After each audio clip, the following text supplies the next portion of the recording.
한때는 장에게 배용준이라는 별명이 있었습니다. 뭐라고? 아, NG. 다시 찍어야 되는 거 아닌가요? 아, 또 스스로 이렇게 인정을 한때는 하니.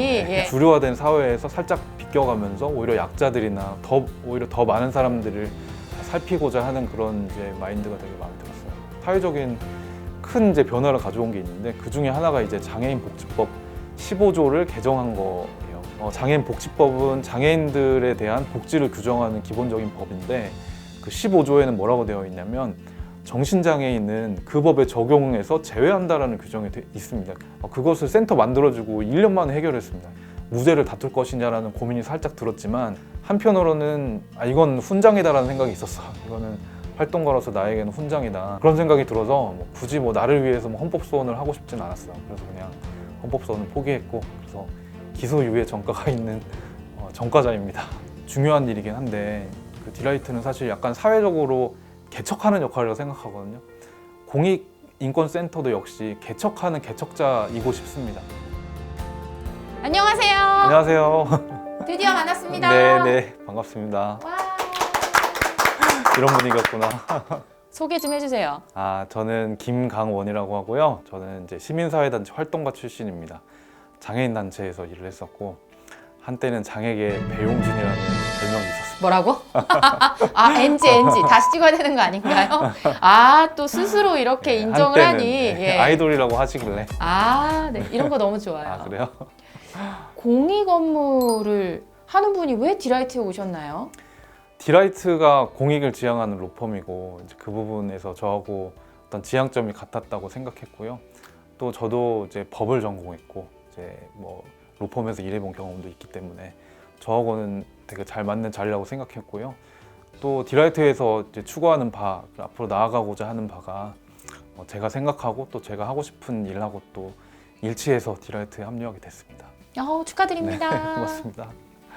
들어보니까 이 대표 변호사인 조원유 변호사님하고 오랜 인연을 맺고 계시더라고요. 네네, 무려 12년 된 인연이고요. 제가 장애인 단체에서 일할 때 제가 일했던 단체를 이제 도와주시던 분이셨어요. 그 당시에는 법무부 및 태평양에서 일을 하고 계셨고 공익 소송이라던가 장애인을 지원하는 여러 가지 법률적인 상담이나 자문 같은 것들 굉장히 도맡아서 해주셨고 또 다른 많은 공익 변호사님들과 함께 일을 했었고 또 조원희 변호사님이 다른 분들도 많이 또 알려주시고 해서 같이 일하는 동안 항상 늘 이제 즐거웠던 것 같고 항상 이렇게 많은 도움을 받아서 감사하게 생각하고 있었고 제가 디라이트 합류하기 전에도 조 변호사님이 굉장히 속으로 이제 존경하고 있었는데 이렇게 또 한솥밥을 먹게 돼서 이게 참 사람 일을 모르는구나 이런 생각을 하고 있습니다.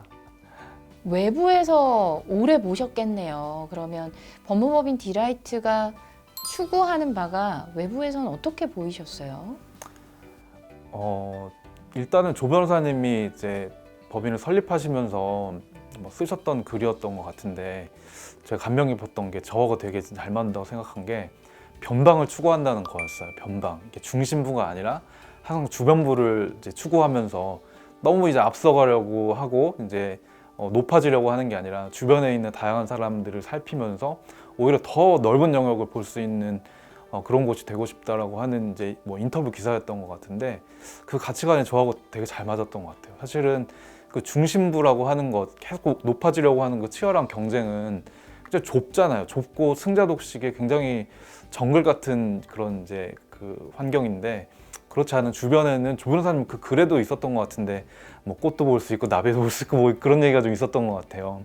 그래서 오히려 그런 이제 주류화된 사회에서 살짝 비껴가면서 오히려 약자들이나 오히려 더 많은 사람들을 살피고자 하는 그런 이제 마인드가 되게 마음에 들었어요. 제가 디라이트에 합류하기 전에 이제 디라이트에서 하고 있는 일, 또 지향하는 일들을 봤을 때 공익 자체가 이 회사가 지향하는 목적이다라는 생각이 들었고요.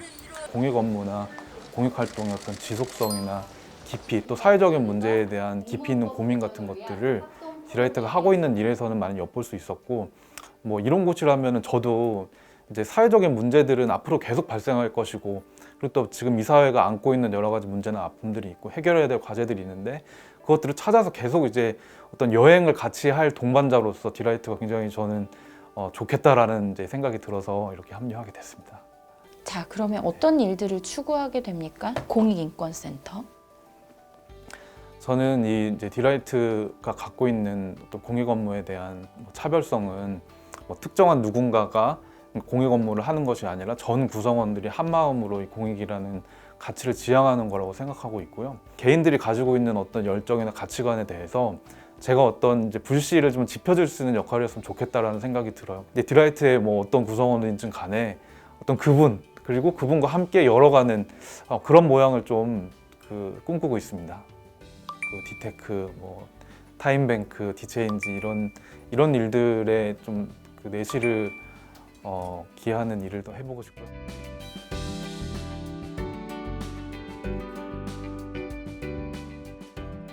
아니, 장애 인권적으로 활약하실 때 방송에 엄청 나오셨더라고요. 네. 대표적인 사건 얘기 좀 해주세요.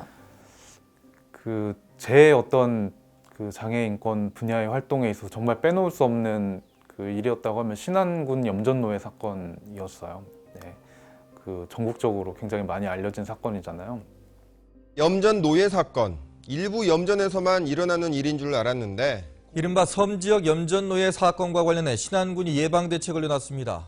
처음 시작은 제가 해왔던 많은 사건들도 그랬지만 처음부터 이슈가 빵 터지고 그런 게 아니고 결국은 작은 한 사람의 목소리에서 이 사회적인 문제가 이제 밝혀지고 또 그 한 사람을 통해서 이 문제들을 또 해결해 나가는 과정을 겪게 되는데 그 사건도 사실 시각장애가 있는 어떤 한 분의 이제 어머니에게 쓴 편지 한 장 때문에 시작된 사건이었어요. 이제 본인이 이제 섬에 끌려왔다. 돈을 벌게 해주겠다라고 해가지고 왔는데 철저하게 속았다. 나는 여기서 너무 이제 학대당하고 있고 준다던 돈은 한 푼 안 주고 있다라고 해가지고 이분이 편지를 어머니한테 써서 보낸 걸로 이 사건이 시작이 됐어요. 근데 그 편지에 뭐라고 써 있었냐면 이 편지를 가지고 이제 경찰서를 찾아가는데 이제 지역 경찰이 아닌 서울 경찰한테 가라. 이분이 이제 사는 곳이 서울이었거든요. 이제 그 이유는 지역 경찰들은 지역 사회랑 다 유착돼 있기 때문에 이 편지를 가지고 가도 오히려 내가 더 이제 해를 입을 거다.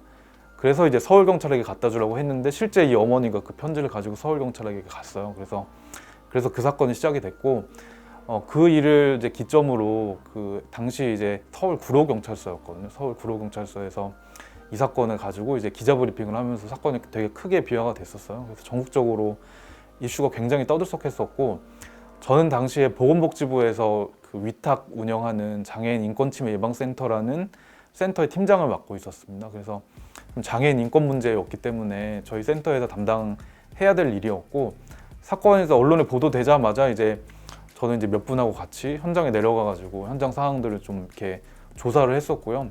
그리고 이후에 이제 사실 걷잡을 수 없을 만큼 사건 파급력이 컸어요. 대통령도 국무회의에서 이 사건이 21세기에서 있을 수 있는 일이냐, 장애인들이 이제 염전에 끌려가가지고 노예처럼 노동착취를 당한 사건이었잖아요. 그래서 이제 크게 이제 경찰에서도 이제 수사를 시작했고 그때 제가 이제 장애인 인권 침해 예방센터를 대표해서 신안군에 이제 파견을 가가지고 섬 생활을 좀 했습니다. 그래서 저희 팀에서 실제 만나보았던 피해자가 60명이 넘었어요. 63명이라는 피해자를 직접 만났고 이후에 이분들을 이제 섬에서 구출하는 일 그리고 이제 지역에 정착할 수 있도록 쉼터로 연계한다거나 사후 지원 같은 것들을 하는 일들을 했었고 그리고 형사적인 이제 소송을 도왔죠. 우리 저기 김용혁 변호사님도 같이 그때 참여하셨었는데 국가배상 청구 소송도 했었고 피해자들 법률 대리하면서 형사사건이나 민사사건 대리도 하면서 그때 사실 장애인의 이 학대 문제에 대해서 그때 당시만 해도 우리나라의 장애인 학대에 대응할 수 있는 법도 없었고 피해자를 지원할 수 있는 시스템도 없었고 몸을 실 수 있는 쉼터 한 군데가 없는 상태였어요. 그래서 하나의 사건이라고 보기에는 정말 이 사회적인 문제였고 장애인의 인권, 장애인 학대에 대한 큰 문제였고 앞으로 하고 싶은 일이 뭔지를 좀 얘기해달라. 그리고 특히 우리와 함께 하고 싶은 일이 뭔지 좀 얘기해달라고 말씀드렸어요. 그랬더니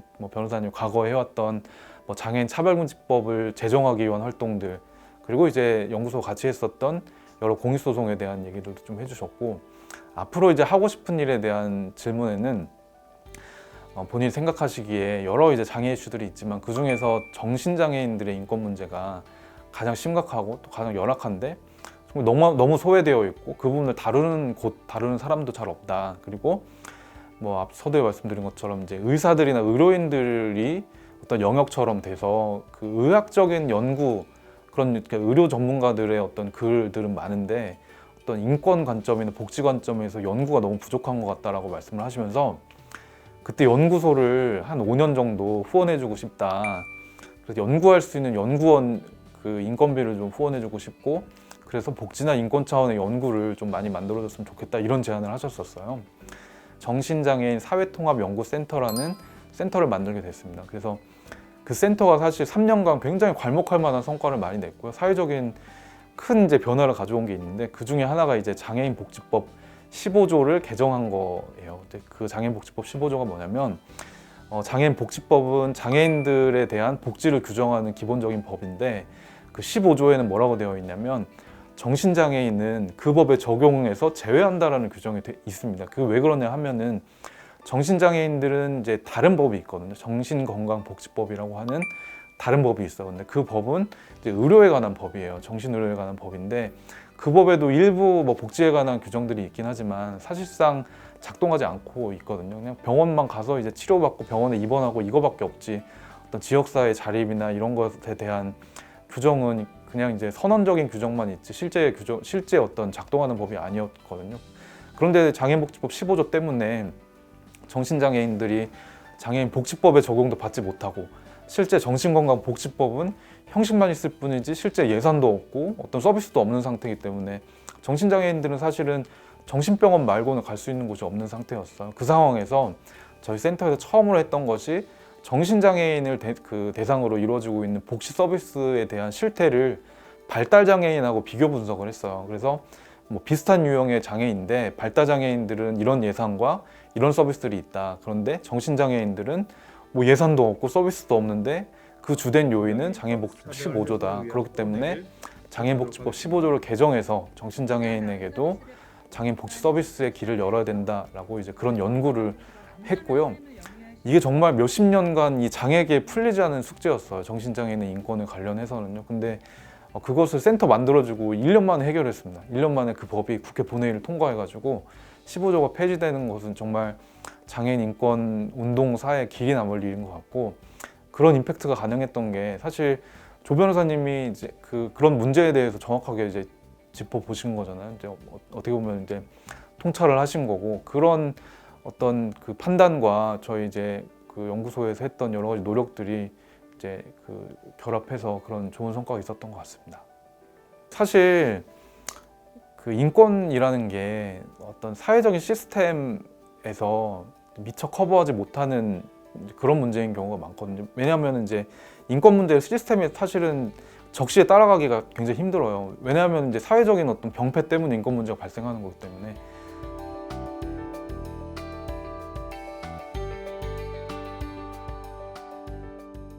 그때는 이제 2012년이었고 굉장히 오래 전이었죠. 당시에 뭐 방송국에서 저희 사무실로 찾아와가지고 먼저 이렇게 그 사례에 대해 상의를 했어요. 어떻게 개입했으면 좋겠냐 뭐 그런 얘기를 했었는데 이 사건도 굉장히 뭐 장애인 인권운동사에 좀 남을 사건인데 안 좋은 면에서 남을 사건인데 굉장히 좀 충격적인 사건이었어요.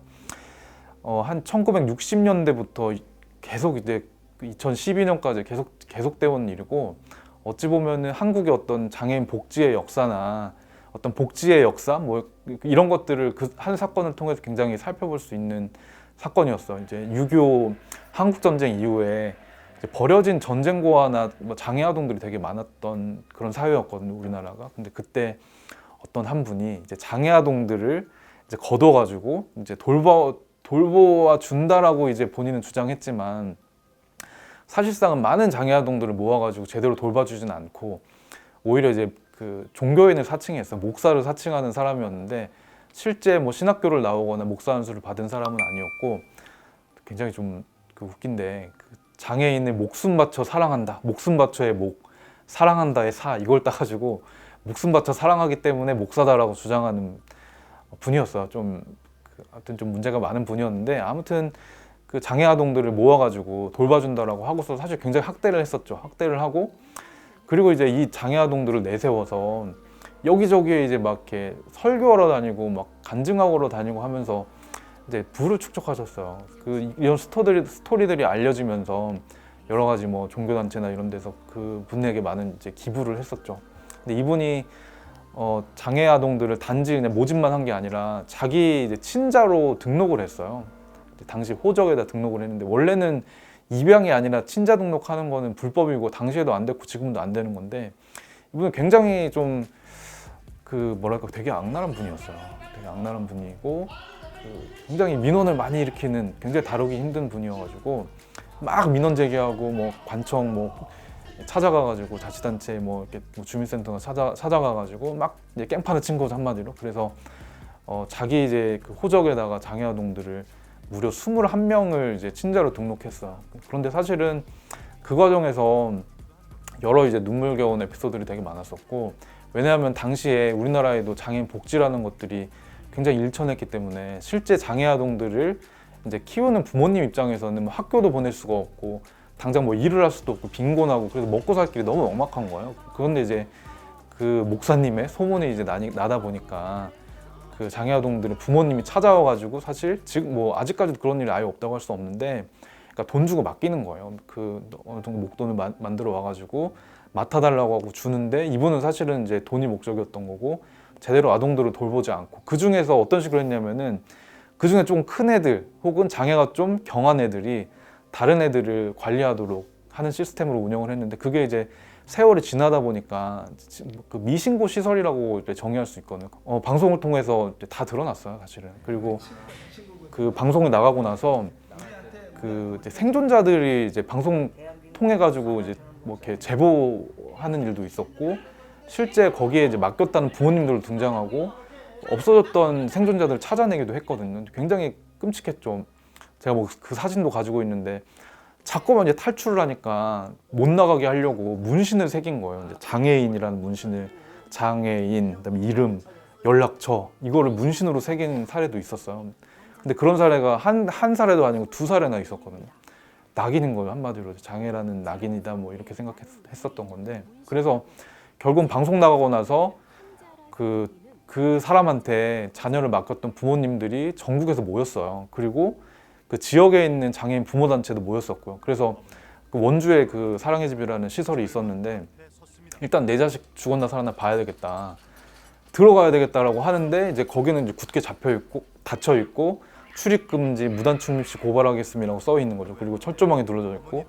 그래서 당시에 그 부모님들이 내 자식 죽었나 살았나라도 봐야 되겠다라고 하면서 그 지역에 이제 그 자치단체에도 들어가서 좀 확인해 달라고 수없이 요구를 했었고 그다음에 경찰에도 요구를 했어서 경찰에도 실제 신고를 해가지고 저기 들어가게 해달라 내지는 이제 안에 들어가서 내 자식 있나 없나만 확인해 달라고 이제 요구를 했는데 당시 이제 자치단체도 못 하겠다라는 거. 여기 가정이고 여기 들어가면 난리 난다 그거죠. 근데 사실은 그 넓은 공간에서 그 은밀한 장소에서 가정폭력이 일어나는지 안 일어나는지를 어떻게 확인할 수가 있어. 그래서 경찰도 못 들어가겠다.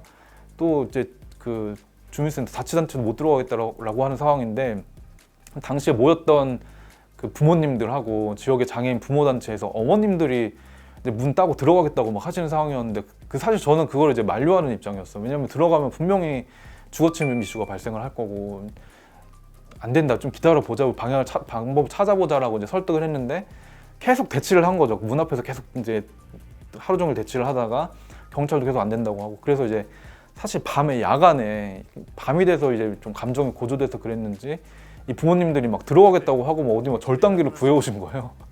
근데 사실은 야간에 주거를 침입하게 되면 또 다른 문제거든요. 야간인데다가 그 다중 이제 많은 사람들이 같이 들어가면 특수주거 침입이 돼서 형량이 높아요. 근데 이 어머님들을 범법자로 만들 수가 없잖아요. 그래서 또 설득을 했죠. 일단 이 밤은 지내고 내일 아침에 다시 얘기하자. 근데 다음날 아침이 됐는데도 여전히 해결할 기미가 안 보였고 사실 설득에 실패를 한 거죠. 그리고 제가 막 앞장서서 따고 들어간 건 아니고 같이 들어가서 이제 어머니를 좀 보호해야 되겠다는 생각이 있었고 그리고 남성 활동가가 지금도 되게 부족한데 그때 당시에만 해도 되게 부족한 상황이었기 때문에 뭐 행여나 어떤 트러블이 있을까봐 사실 좀 앞장섰던 면이 좀 있기는 해요. 아무튼 그 일 때문에 그 주거침입죄로 이제 그 가해자가 이제 저를 사실 주거침입뿐만 아니라 살인죄로도 고소를 했어요, 저를.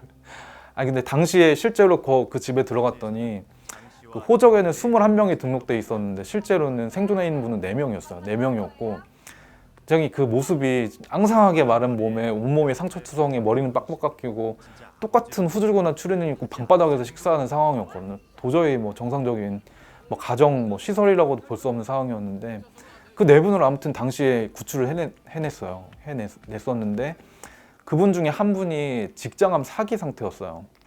근데 사실은 뭐 암 치료를 한 번도 받은 적이 없었고 그냥 이제 성인용 기저귀 차고 생활하고 뭐 그런 상태였는데 이분이 안타깝게도 몇 달 있다 돌아가셨어요. 그랬더니 이제 뭐 제가 이제 끌고 가지고 뭐 살인을 했다는 그런 이제 혐의를 뒤집어 씌우면서 살인죄로도 저를 고소를 했었고 주거침입 여러 가지 죄목으로 고소를 했었죠. 근데 당시에 이제 주거침입 같은 경우에는 저는 이제 이견이 있어요. 근데 뭐 법적으로는 안 들어갈 수 없는 상태였고 경찰도 거부하고 이제 그 자치단체도 거부한 상황에서 저는 충분히 정당했다고 생각하는데 어쨌든 이제 고소를 당했고 그 검찰에서는 아예 이제 무죄라고 할 수는 없었던 모양이죠. 그래서 주거침입으로 기소유예를 했어요. 기소를 하지는 않았는데 근데 사실 기소유예도 혐의가 있다는 거기 때문에 다퉈볼 여지는 있었거든요. 이제 헌법소원이라는 방법이 하나 있긴 한데 저는 이제 이걸 헌법소원을 통해서 무죄를 다툴 것이냐라는 고민이 살짝 들었지만 한편으로는 이건 훈장이다라는 생각이 있었어. 이거는 활동가로서 나에게는 훈장이다. 뭐 그런 생각이 들어서 뭐 굳이 뭐 나를 위해서 뭐 헌법소원을 하고 싶진 않았어요. 그래서 그냥 헌법소원을 포기했고 그래서 기소유예 전과가 있는 전과자입니다. 자, 앞으로 어떤 활동을 개인적으로 꿈꾸고 계신지, 어떤 비전을 가지고 계신지 들어보고 싶습니다. 저는 이제 발굴되지 않은 이제 그런 사각지대, 더 소외된 인권 이슈를 발굴해보고 싶은 생각이 있고요. 그리고 기존에 이미 뭐 공론화되어 있는 문제도 물론 중요하지만 이 시대가 좀 안고 있는 시대적인 아픔이라든지 그리고 약간 미래를 내다봤을 때 이 문제는 해결해야 되겠다라고 하는 여러 가지 이슈들이 있잖아요. 그게 이제 인권 이슈라고 생각해요. 뭐 다양성과 관련된 소수자 인권 문제도 있을 수 있고 뭐 인구 위기니 해가지고 또 뭐 이주 문제도 뭐 포함된다고 생각하고요. 뭐 환경 문제도 그렇고 약간 어떤 시대적인 이슈에 개입해서 그것들을 같이 고민하면서 풀어가는 그런 일을 해보고 싶고요.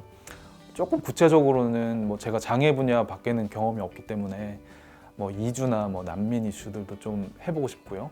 그리고 이제 북한 탈북, 뭐 북한 인권이나 탈북민 이슈에도 관심이 있어서 일단은 저도 배워가면서 다양한 이슈들을 좀 다뤄보고 싶고 특히나 이제 일반적인 이슈보다도 이제 탈북민 중에서도 이제 더 소외되거나 더 사회적인 관심이 미치기 어려운 뭐 탈북민 중에도 정신건강 문제를 안고 있는 이제 청년들 문제도 있고 또 장애 문제도 분명 있고 그리고 이주민 중에서도 뭐 일을 하다가 장애를 입게 됐는데 신분상의 문제 때문에 거기에 대해서 제대로 지원을 못 받는 그런 분도 계시고 뭐 그 다음에 이제 난민 신청자 중에 우리나라는 이제 난민 인정률이 굉장히 낮기 때문에 난민 심사에서 탈락하신 분들이 또 계신데 이분들은 사실 어떤 시스템 속에 포함될 수 있는 분이 아니에요. 그럼에도 불구하고 이제 약간 이제 불법 체류자 신분으로 한국에 머무는 분들이 꽤 계셔서 뭐 그런 분들의 문제를 뭐 어떻게 해결할지 이거는 뭐 이주 정책이나 난민 정책을 좀 봐야 될 문제기도 하고 그래서 욕심이 사실 많은데 어떤 그런 제도적인 문제나 어떤 사회적인 문제도 풀어가고 싶은데 한편으로는 또